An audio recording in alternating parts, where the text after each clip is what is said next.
बात बिहार की सियासत में जारी बंगले पर बवाल की। पूर्व सीएम राबड़ी देवी के बंगले को लेकर बिहार में सियासत थमने का नाम नहीं ले रही है। पहले तो राबड़ी देवी ने 10 सर्कुलर रोड बंगला खाली करने से ही साफ इनकार कर दिया था, पर अब उन्होंने सरकार को एक पत्र लिखकर एक मांग रख दी है और कहा है अगर ये मांग पूरी हो जाती है तो वो बंगला खाली कर देंगे। अब वो मांग आखिर क्या है, ये रिपोर्ट देखिए, फिर खबर तो समझिए।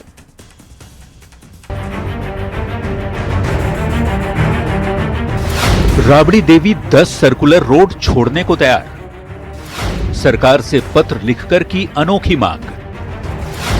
लालू प्रसाद के लिए बनाए अलग से कमरा, कमरा बनने के बाद ही खाली करेंगी बंगला। खाली वाला काम नहीं खाली करेंगे।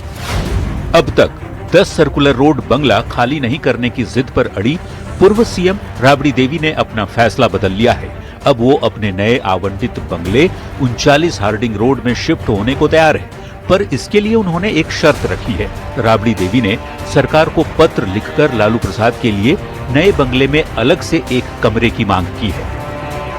पत्र में लिखा गया है कि लालू प्रसाद को इन्फेक्शन का खतरा है। डॉक्टर ने उन्हें परिवार से अलग रहने की सलाह दी है। नए बंगले में अलग से कमरा होगा तभी शिफ्ट करेंगे। उसके प्रति गंभीरता जरूरी है और बचाव भी जरूरी है। तो उस बाबत तत्कालीन मुख्यमंत्री नीतीश कुमार जी के समय उन्हें अलग से सुरक्षित किया गया था। तो जाने थाड़ी रोड में तो कुछ बनाना था सरकार को ही, सरकार बना देगा, 2 मिनट नहीं लगेगा। किस बात का देर भाई, खाली हो जाएगा, क्या मतलब है।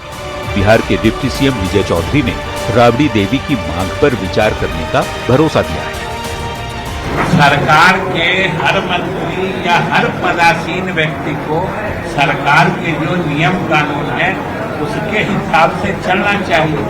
और हम समझते हैं कि अगर उन्होंने कुछ लिखा है उसमें जो फैक्ट होगा, तथ्य होगा, उसके आधार पर सरकार जरूर फैसला लेगी। अब देखने वाली बात ये होगी कि सरकार राबड़ी देवी की मांग स्वीकार करती है या फिर नहीं। पर एक बात साफ है कि अब राबड़ी देवी ने बंगला खाली नहीं करने की हट जरूर तोड़ दी है।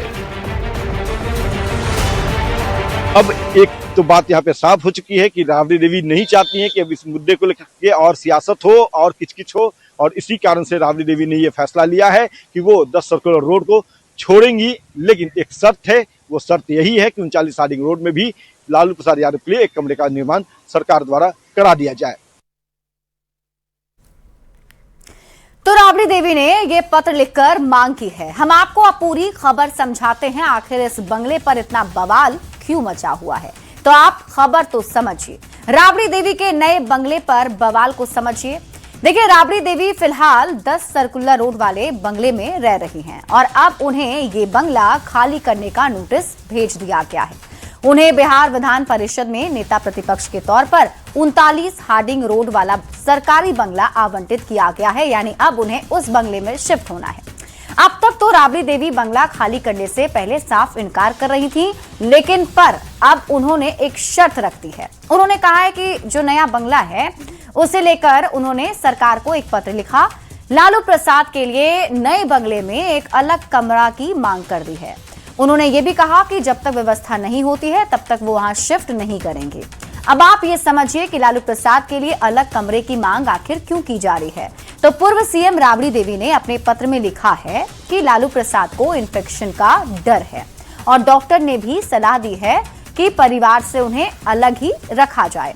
10 सर्कुलर रोड में अलग से कमरे की व्यवस्था है, लेकिन जो नया आवास है वहां पे लालू प्रसाद के लिए अलग कमरा होना चाहिए और इसी की मांग राबड़ी देवी ने सरकार से की है। अब राबड़ी देवी के नए बंगले पर बवाल को समझिए। 10 सर्कुलर रोड आवास में रह रही राबड़ी देवी पिछले 20 साल से लालू परिवार इसी बंगले में रह रहा है और पिछले ही दिनों दूसरा बंगला अलॉट हुआ है। भवन निर्माण विभाग ने बंगला अलॉट किया है। 39 हार्डिंग रोड स्थित नया बंगला राबड़ी देवी को अलॉट किया गया है। पहले राबड़ी आवास खाली करने को तैयार राबड़ी देवी नहीं थी। बंगले को लेकर खूब जुबानी जंग चली। राबड़ी देवी को विभाग की तरफ से नोटिस भी मिला, फिर 15 जून की शाम नोटिस पीरियड खत्म हुई। 10 सर्कुलर रोड का बंगला मंत्री को अलॉट कर दिया गया है। आपको बता दें कि मंत्री नंदकिशोर राम के नाम पर यह बंगला अलॉट किया गया है, जो डेयरी मत्स्य पशु संसाधन मंत्री हैं। अब राबड़ी देवी ने शिफ्टिंग के लिए नई मांग रख दी है। अब आपको राबड़ी देवी के नए बंगले के बारे में भी बता देते हैं। जो नया बंगला राबड़ी देवी को अलॉट किया गया है वो 39 हार्डिंग रोड में है और विधान परिषद में नेता प्रतिपक्ष के नाते उन्हें ये बंगला दिया गया है। कई मंत्रियों के बंगले से बड़ा और आलीशान है ये बंगला। राबड़ी देवी को अलॉट नया बंगला जो है वो 2 मंजिला है। इस बंगले की अगर बात करें तो कुल 6 बड़े बेडरूम भी हैं। निचली मंजिल पर 4 से 5 कमरे हैं और इसके ऊपरी मंजिल पर भी लगभग इतने ही कमरे बताए जाते हैं। बंगले में शानदार ड्राइंग रूम, डाइनिंग हॉल, बैठक के लिए एक बड़ा सा हॉल भी है, गेस्ट रूम भी है। बंगले में मॉडर्न इंटीरियर डिजाइन भी किया गया है। बंगले में स्टाफ और सर्वेंट क्वार्टर भी है। राबड़ी देवी की मांग पर सरकार की तरफ से अब जवाब क्या दिया गया वो भी जान लीजिए। तो डिप्टी सीएम विजय चौधरी ने इस पर बयान दिया। उन्होंने कहा कि सरकार कोई भी फैसला सोच समझकर ही लेती है। सरकार पत्र के हर पहलू को देखेगी और जो उचित होगा उसके हिसाब से आगे फैसला लिया जाएगा।